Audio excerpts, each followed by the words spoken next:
ইসরায়েলের উপরে গজব ফালান, ফিলিস্তিনের মুসলমানদেরকে বিজয় দেন।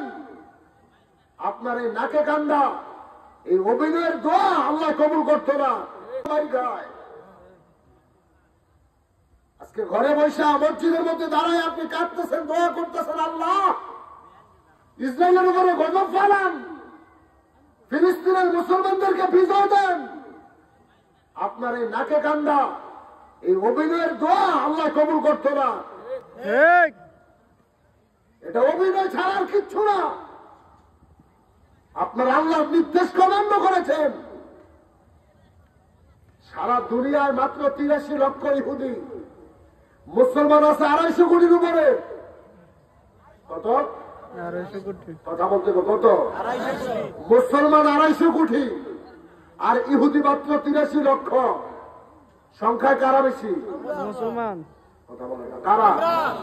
সংখ্যায় মুসলমান বেশি। এরপরও মুসলমান ইহুদিদের কাছে মাথা নত করে, এরপরে মুসলমান ইহুদিদের হাতে মার খায়।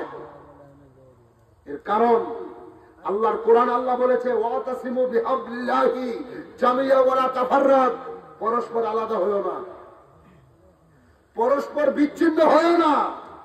আজকে সমাজের মসজিদে যায় দাঁড়ায় দেখেন কত গ্রুপ হয়েছে, কত ভাগ হয়েছে। তাকে দেখেন ওহাবি, খারেজি, সুন্নি, রাফিজি, শিয়া, কাদিয়ানি, আহলে হাদিস।